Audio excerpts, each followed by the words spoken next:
How does this work?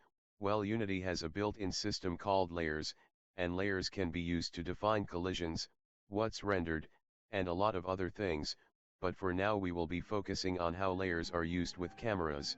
Unity's cameras use what's called a culling mask to define what it can and can't see.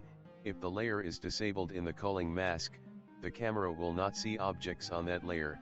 We can use this to our advantage to render certain objects with different cameras, which will be handy for pixelating individual objects.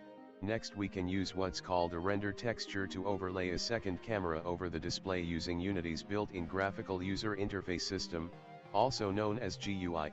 It's basically the heads-up display you see in most video games today showing your health, items, and other info.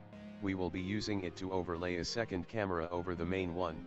Unity's cameras have two optional outputs, one being a display, monitor, phone screen, etc., and a render texture.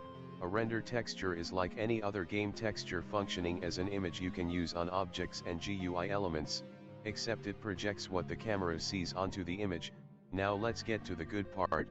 We will have 3 layers and 3 cameras, layer 1 being the default layer having everything you want to look normal, layer 2 being all the objects you want to pixelate, and layer 3 being a green screen version of the map.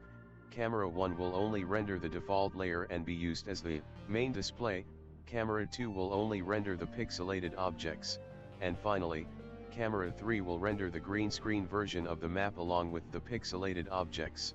We will first downscale our pixelated objects render and chroma key our green screen layer, then we will take the pixelated render and green screen layer and cut out any objects that overlap. This is done so we can't see pixelated objects through walls. Then finally overlay the pixelated image over the main camera, and there you have it. That's how you can render certain objects in a pixel art style. Thanks for watching.